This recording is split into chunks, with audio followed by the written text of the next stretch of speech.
Ya que hemos instalado el entorno de trabajo y sabemos cómo movernos por el sistema SAP, empezamos con la parte de programación. Antes de escribir cualquier línea de código ABAP, tenemos que conocer los tipos de datos que existen en ABAP. ¿Por qué necesitamos los tipos de datos? Los programas utilizan variables, constantes u objetos para almacenar los datos durante la ejecución de las aplicaciones. No todos los datos son del mismo tipo y tenemos que indicarle al sistema cuando declaramos una variable su tipo correspondiente.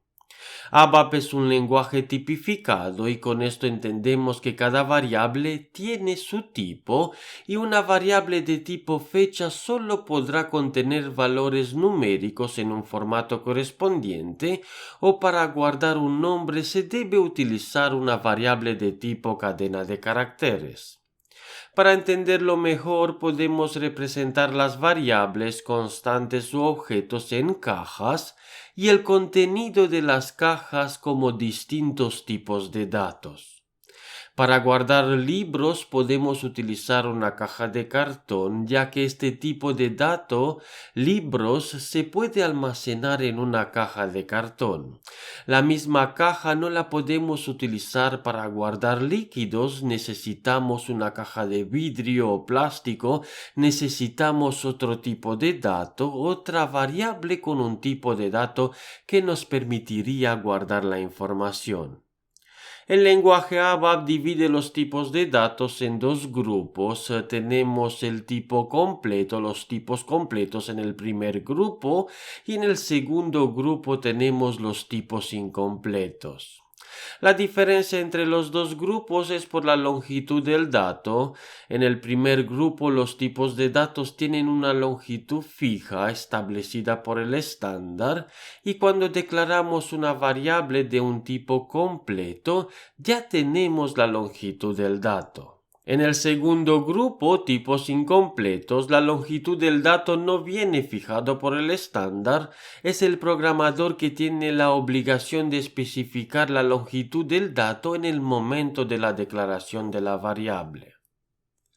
Por subgrupo tenemos los siguientes tipos de datos. Por el primer grupo tenemos 8 tipos de datos para los tipos estándar completos, donde podemos ver que para declarar una variable de tipo fecha tenemos que utilizar el tipo D, que tiene un formato de 8 dígitos con una longitud fija de 8 dígitos, donde los primeros 4 dígitos representan el año, el valor del año o el ejercicio, los siguientes dos representan el mes y los últimos 2 dígitos representan el día. Es el formato que SAP utiliza para guardar una variable de tipo fecha que se representa por su tipo D. Cuando declaramos una variable de tipo fecha tenemos que utilizar el tipo de dato D. El siguiente tipo del grupo completo es el tipo T que se utiliza para la hora con una longitud fija de 6 dígitos donde los primeros 2 dígitos representan la hora, los siguientes 2 dígitos representan los minutos y los últimos 2 dígitos representan los segundos. El tercer tipo es el tipo I que se utiliza para entero con una longitud fija de 4 bytes. Luego en la cuarta posición de los tipos estándar completos tenemos el tipo F que se utiliza para número de punto flotante con una longitud fija de 8 bytes. Podemos ver que tenemos 8 bytes a diferencia del tipo entero donde la longitud fija era de 4 bytes. Y según avanzamos el tipo de dato estándar completo DECFloat 16 es un decimal de punto flotante con una longitud de 8 bytes.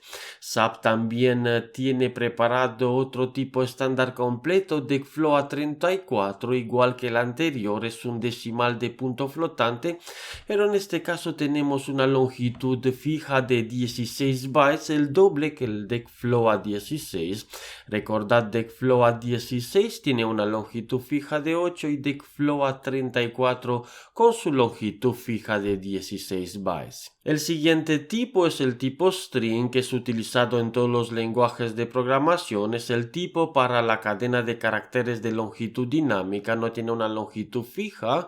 En función del valor, el sistema le asigna la longitud en tiempo de ejecución.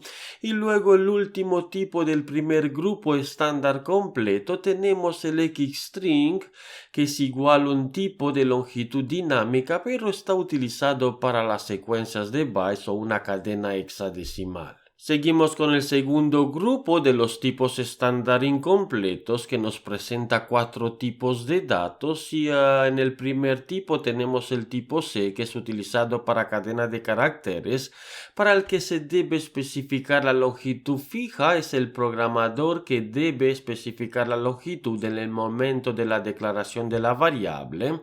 Luego tenemos el tipo N, que es el tipo utilizado para cadena de caracteres numérica, para el que se debe especificar la longitud fija igual que en el primer tipo, el tipo C. En la tercera posición tenemos el tipo X, igual que en el tipo xstring del primer grupo de los tipos estándar completos. Es un tipo utilizado para las secuencias de byte. La diferencia es que, como su grupo indica, se debe especificar la longitud en el momento de la declaración. Y por último tenemos el tipo de dato P, que es un tipo para número empaquetado, para el que se debe especificar la longitud fija. Y en la definición de un número empaquetado tenemos la posibilidad de especificar la cantidad de puntos decimales, si nuestro dato va a guardar 2 o 3 o n decimales, donde tenemos una longitud máxima para este tipo de 16 dígitos. Y con esto cerramos los tipos de datos completos e incompletos que el lenguaje de programación ABAP tiene. En base a los 12 tipos de datos estándar completos e incompletos que hemos visto, que también se llaman tipos primitivos, se pueden crear tipos de datos complejos, estructuras bidimensionales o objetos del diccionario de datos. Y terminamos aquí esta sesión donde ha aprendido los tipos de datos estándar completos e incompletos que existen en el lenguaje de programación ABAP.